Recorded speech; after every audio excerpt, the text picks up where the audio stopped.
Olá, bem-vindos! Mais um programa Conversando com Maíse, falando sobre o cuidado com o viver e o desaprender.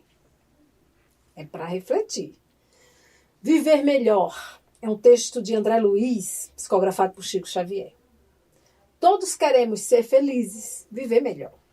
Entretanto, ouçamos a experiência.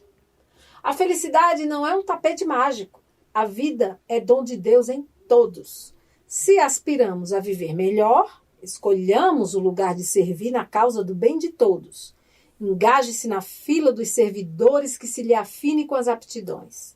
Aliste-se em qualquer serviço no bem comum. Viva em segurança, cooperando na segurança dos outros.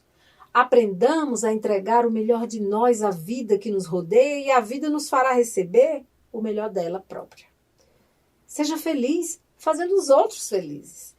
Saia de você mesmo ao encontro dos outros, mas não resmungue, nem se queixe contra ninguém.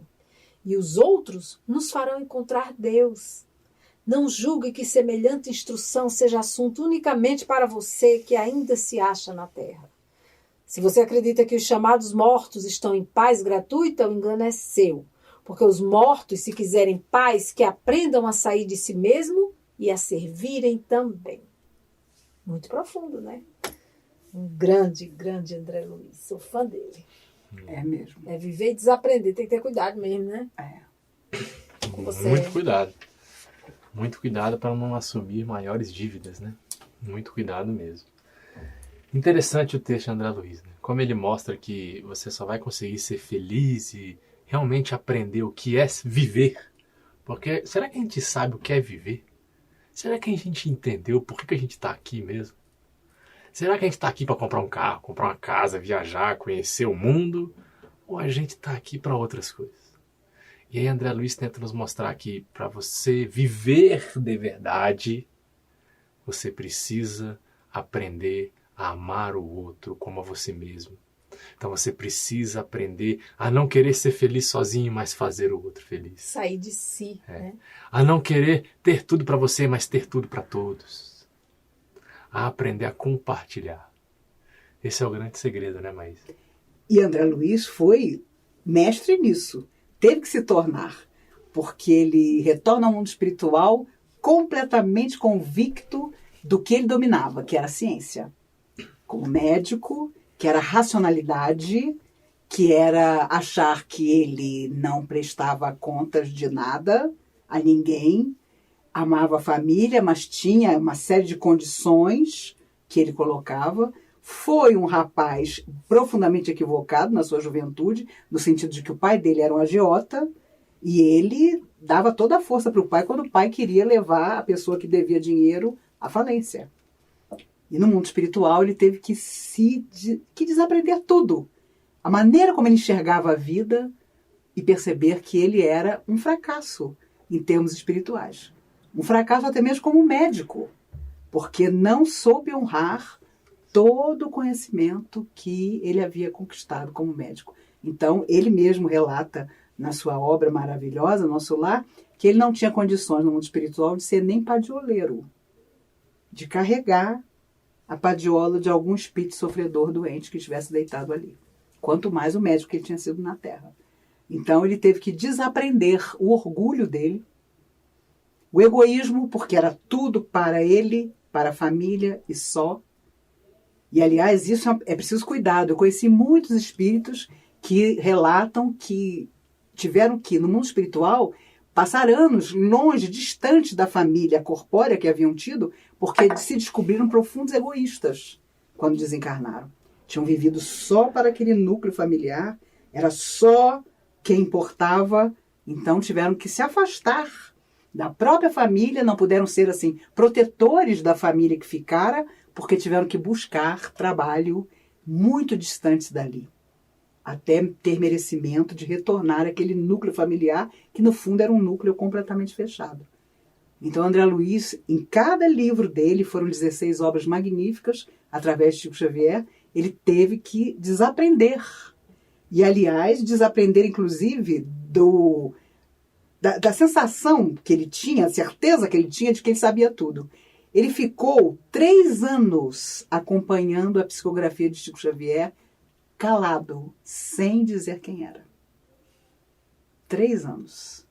Emmanuel ali, ele do lado, acompanhando o mecanismo da psicografia, da psicofonia, sem falar que Chico morreu sem contar quem ele era de verdade. Porque André Luiz é um pseudônimo.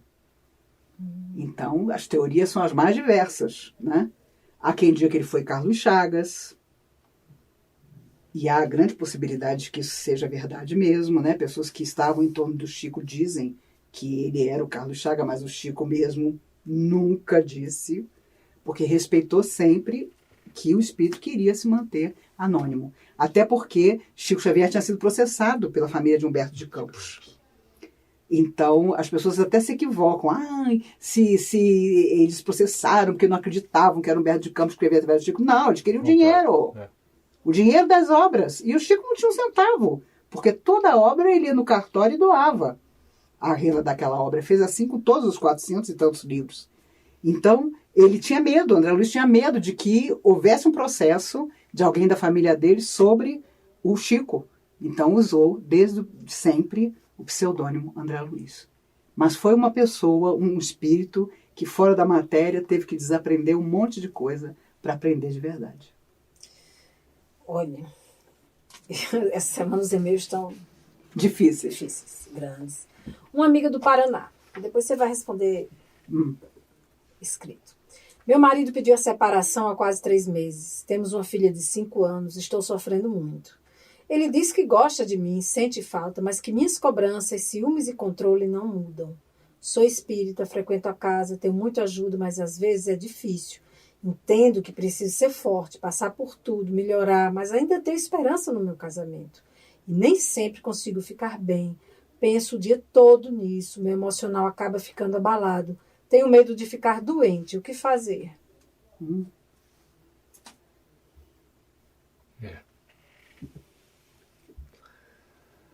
Já que ela está a um passo de ficar doente, o que você diria para ela, meu amigo? O que eu diria, né? Minha irmã, muitas vezes a gente confunde amor com apego. Muitas vezes. É importante a nossa família, é importante a pessoa que a gente ama, é importante tudo isso que você está buscando ainda. Mas se tudo isso acontecer e eu não estiver bem, do que vai adiantar? Do que vai adiantar ter um marido maravilhoso, uma filha linda com saúde, se eu não consigo controlar meus sentimentos? Se eu não consigo controlar minha angústia, minha raiva, minha agonia, minha insegurança? Se eu não consigo me amar? Se eu projeto os meus desejos, a minha alegria só no outro? E esqueço que eu primeiro tenho que entender o que é ser feliz para eu conseguir fazer alguém feliz. Porque senão o que eu chamo de felicidade se torna uma obsessão, um compulsivo desejo de proximidade, de permanência juntos, mas que no final acaba sempre numa briga, acaba sempre numa discussão, acaba sempre numa insatisfação. E aí a consciência de nenhum envolvido se torna tranquila. Então, reflete um pouquinho. Se eu fosse te falar algo para você, vamos aprender a se amar um pouquinho mais. Vamos aprender que amar a si mesmo não é querer que o outro esteja comigo, querer que o outro me entenda, ou querer que o outro. Mas é saber quem eu sou. Saber que talvez eu projete as minhas inseguranças na pessoa. Talvez eu tenha um conceito de família ou de existência que me prendam, que me amarrem numa situação muito difícil.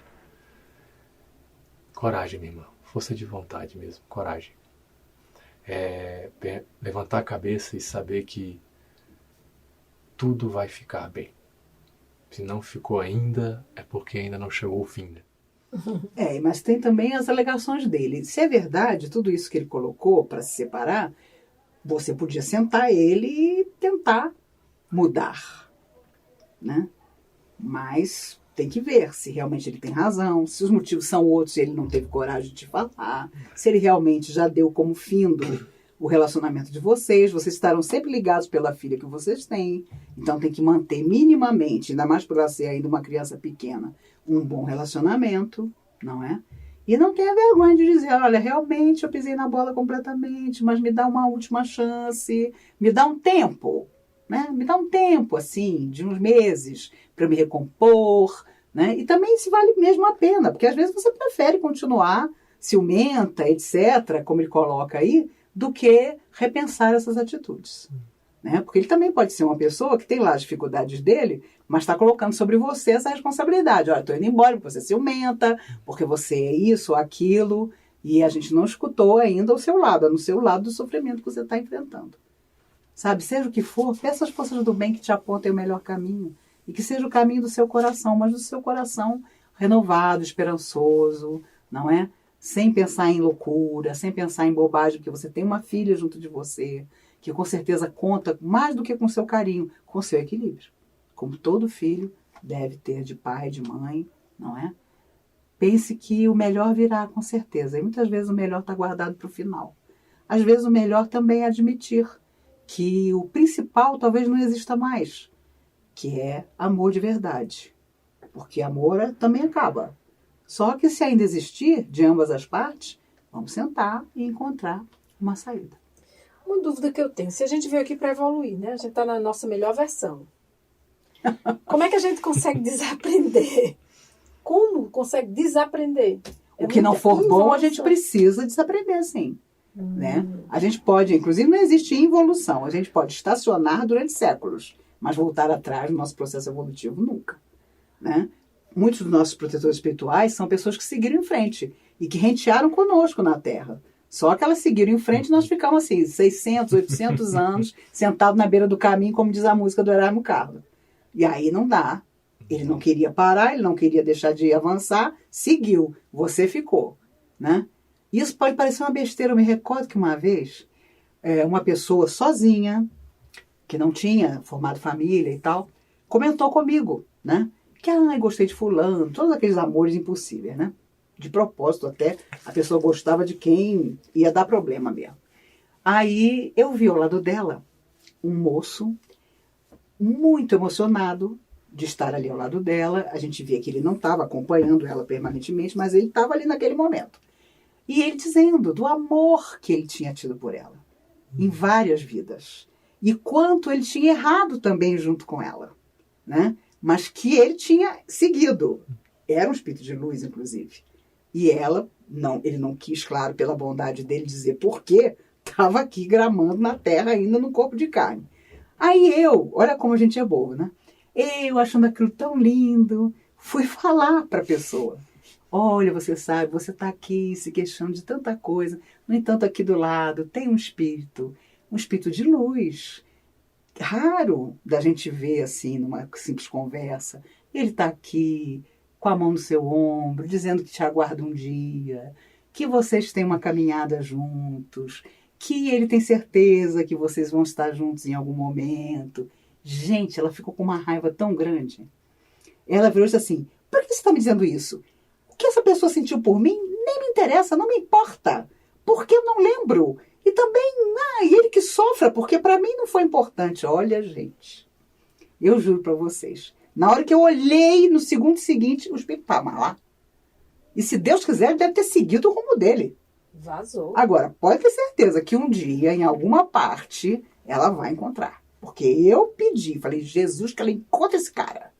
Porque aí vai ser demais, ela vai sofrer de verdade. Porque ela vai ver, primeiro, a diferença espiritual que existe entre eles. A não ser que ela avance feito um dínamo até desencarnar, vai ser difícil. E é por isso que os espíritos sempre dizem que se a gente visse como aqueles que nos amam fora da matéria e que nos aguardam, lamentam e choram quando nós nos afundamos, porque isso aumenta o tempo que vai levar para estarmos todos juntos com ele, nós não faríamos nada de errado. Mas aqui você não lembra mesmo, você está no corpo, você está apaixonada pelo vizinho que nem olha para você, achando que o vizinho é o máximo que pode acontecer na sua vida, quando existe um amor maior que todos os amores, mas que você não vai encontrar tão cedo. Porque você está dando espaço na sua vida para quem não te merece. Então, é muito sério isso. Até quando você orienta a pessoa espiritualmente, às vezes a pessoa não aceita bem. Porque ela acha que não, que ela quer aquilo mesmo. Aquela coisa de ficar sofrendo porque nem olha, sabe? E isso é muito grave. Nós precisamos ter racionalidade antes de ter emoção. De preferência as duas coisas. Mas aquela velha história do Emmanuel, o velho relógio da casa dos nossos avós. Aqui, os ponteiros. Aqui, o badalo. Os ponteiros não estão acima do badalo por acaso, não. Cabeça não está acima do coração porque ficou esteticamente bonito. Não. É porque nós temos que pensar. Pensar, refletir, ponderar. E eu sei que às vezes amor não tem nada a ver com nada disso. Mas, se possível, antes que a gente faça 80 anos e aí então fique ponderado, tentar ser equilibrado e realista. O que eu fiz nesse relacionamento que foi responsabilidade minha, que eu posso ainda consertar? Mas será que eu quero consertar mesmo? Será que fulano quer consertar? Porque não depende só da gente. Relacionamento, já disse, é você e o outro. Então, se nós nos relacionarmos bem com nós mesmos, tudo tende à tranquilidade. Ainda que você esteja só. Ainda que você deixe os sonhos lá para outra vida. Mas aqui a sua realidade é ser nobre, reto, gentil, esperançoso, levantar o ânimo das pessoas. Ou seja, como diz André Luiz, fazer o bem. Se você quiser outra coisa, outra solução, procura outra coisa. Procura, sei lá, não sei. Religião você não vai poder procurar, porque todas dizem a mesma coisa. Filosofia, só se for uma filosofia completamente materialista. Mas não duvide, nós vamos seguindo por caminhos que nós mesmos pavimentamos. E podemos mudar todos os dias o nosso destino. E os espíritos dizem, infelizmente, há quem mude para pior. Não para melhor. Que sejamos nós a mudar para melhor. É difícil. Sempre. Eu me sinto tão decepcionada comigo quando eu lembro dos meus sonhos. Se o sonho é uma projeção mental, eu tenho vergonha da minha mente, porque são quadros que eu não amo muito. Mesmo lendo o Evangelho antes de dormir, uma leitura edificante toda noite, o meu outro eu é outra pessoa. Eu não consigo ligar as duas. Não vejo nenhum ponto de ligação. E o pior é que às vezes acordo me sentindo bem mesmo com um sonho louco desses. Se quando eu morrer eu for para esse mesmo quadro mental dos meus sonhos, eu tenho muito medo, muito mesmo, porque não sou eu de hoje. Aí tá. Mas ainda tem, antes que o Leandro fale alguma coisa, eu digo, ainda tem alguma coisa no seu eu de hoje que liga você ao seu eu de ontem. E não coloque a culpa no seu eu de ontem. Muitas vezes nós temos fantasias que são do nosso emocional e que nós não podemos controlar, mas podemos disciplinar. Então, é como quando você está fazendo aquela super dieta e dorme sonhando que está chupando um sorvete daqueles bem gostosos, né? Tem gente que diz, olha, eu estou numa dieta tão rigorosa que eu me desdobrei e fui atrás de um sorvete. E não é isso. Nós temos as imagens mentais que nos acompanham e que realmente nas horas de sono se expandem. Talvez seja bom você pensar do que você está alimentando a sua mente durante o seu dia. Quais são as suas expectativas, os seus sonhos verdadeiros, as suas pretensões. Mentalizar coisas positivas é o mínimo, para que você possa lentamente ir superando essas fantasias, esses sonhos, esses lugares que não são positivos e que te deixam achando que você vai para eles quando você desencarnar. Provavelmente você tenha vindo deles, mas não significa que hoje, já que você mesma diz que existe diferença entre o que você é no dia, daquilo que você tem como expectativa quando dorme, é a hora de juntar as duas coisas no sentido mais positivo. Não é, Leandro? É verdade. É verdade. E essa é uma das grandes dificuldades, né? Porque muitas vezes a gente por fora é uma pessoa, mas por dentro é uma outra, totalmente diferente. Então tem que ver como você está lidando com os seus pensamentos. Ah, alguém fez algo que eu não gostei, mas na hora nem revidei, fiquei tranquilo. Mas por dentro, você ficou tranquila Ou você guardou aquele rancor, aquela raiva, aquilo ficou remoendo os seus pensamentos. Você não falou com ninguém, você não teve paz para todo mundo. Você estava lá sorrindo, fazendo a pose, né? Aquela pose, a foto para capa de revista. Mas dentro de você estava um vulcão em erupção, você não sabia nem controlar. Aí quando você dorme, não tem mais a capa da revista. Só tem o que tem dentro. E aí o que tem dentro é desespero, raiva, rancor, remorso, insatisfação, injustiça, e o que acaba levando a você a estar nesses quadros que você anda visitando. E realmente dá medo, né? Porque você já deu um passo, talvez, você já deu esse passo de conseguir domar a sua exteriorização. Já é um passo grande, porque a maioria de nós não consegue, né? Acontece algo, você, na lata, na hora, sem freio e sem alguma coisa, sem pensar no outro, sem tentar acalmar a situação. E aí tem que perguntar também o porquê que você consegue segurar essa energia de dentro de você para manter essa máscara, porque se você perder essa máscara, você vai perder outras coisas que talvez você julgue importante, ou você se segura pensando no outro, tendo indulgência. Eu não vou fazer isso, como é que eu vou maltratar ele? Eu não vou, não. Então, essas perguntas são importantes para ver como é que você está agindo com seus pensamentos. Porque se o meu pensamento for, eu estou segurando, eu estou dando um exemplo, tá aí?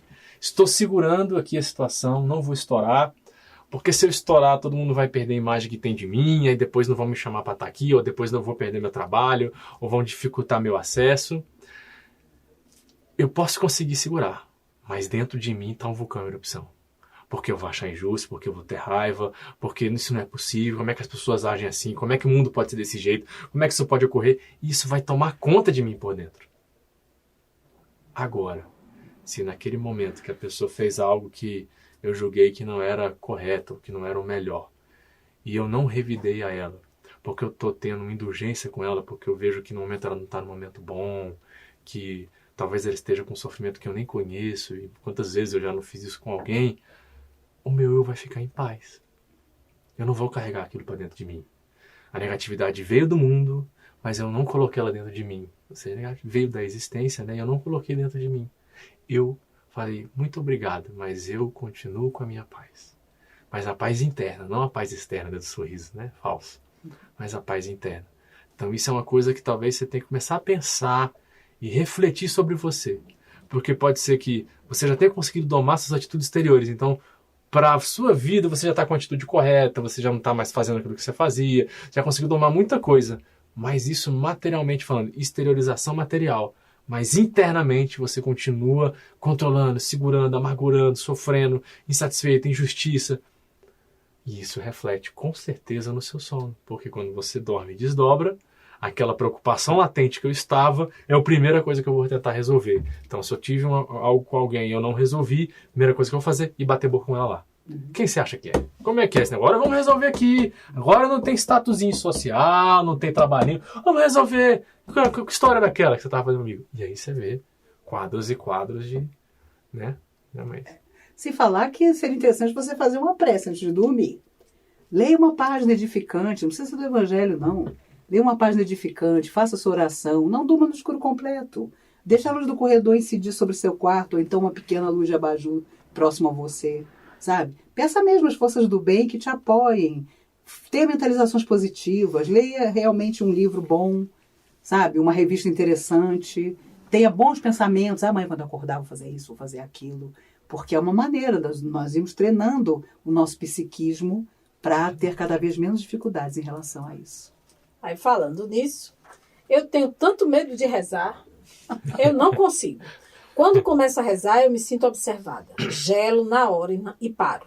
Não consigo continuar. A minha forma de oração é de, durante uma caminhada, olhar para o céu e conversar com Deus. Assim eu consigo. Mas antes de dormir, parar e rezar não rola.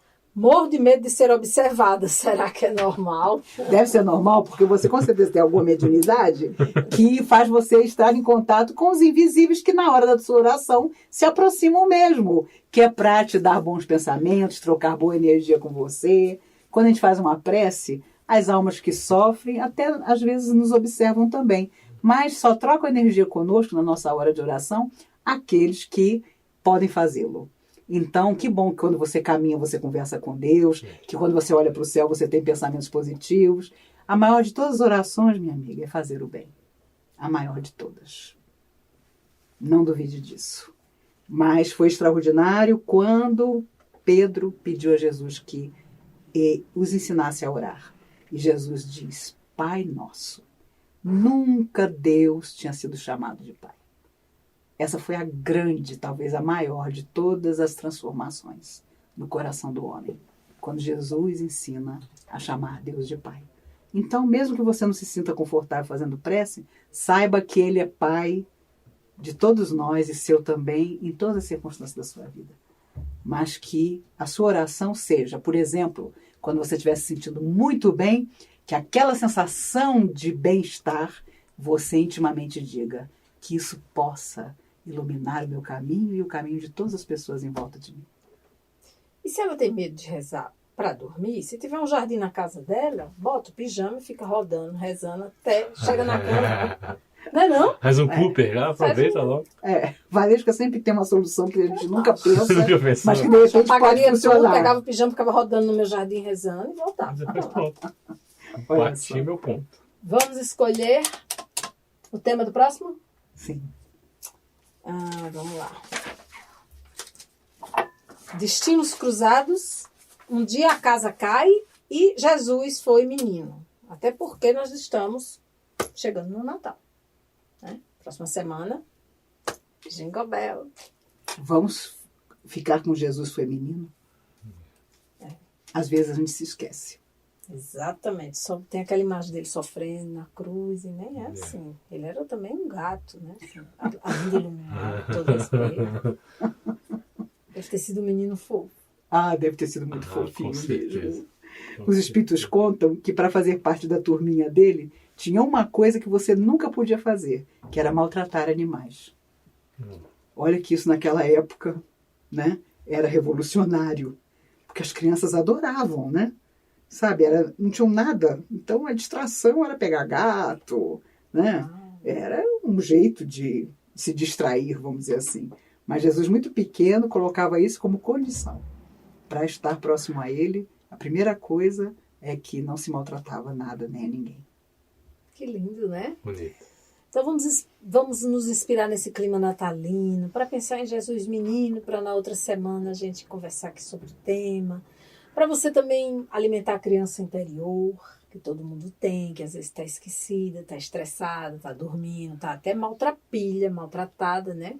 Dentro de você. Claro, você não precisa comer um prato de brigadeiro, como eu, mas cuide da sua criança interior, porque Jesus não disse, né? Venha a mim os pequeninos, e eu sou baixinha, eu vou sempre. É mais fácil. Na fila. Não Você é. deve ser o top da fila. Eu sou, meu filho, quando eu desencarnar, eu não vou para um umbral, porque eu vou dar uma carteirada e vou dizer, eu tenho entrevista com o nosso Senhor Jesus Cristo. Sou jornalista. Quem vai dizer o quê? Doutor Bezerra só vai rir. Então, dê o like, compartilhe, se inscreva no canal, ative o sininho, porque muitas pessoas recebem também o vídeo, ele aparece lá na timeline. E uma ótima semana, estamos acabando o ano, vamos refletir. Não desista da vida, ela é válida, não desista dos seus projetos. Reze antes de dormir, se não conseguir, fique dando uma voltinha, né? Tudo é válido. E até a próxima semana, com todo o amor do mundo aqui. Até lá.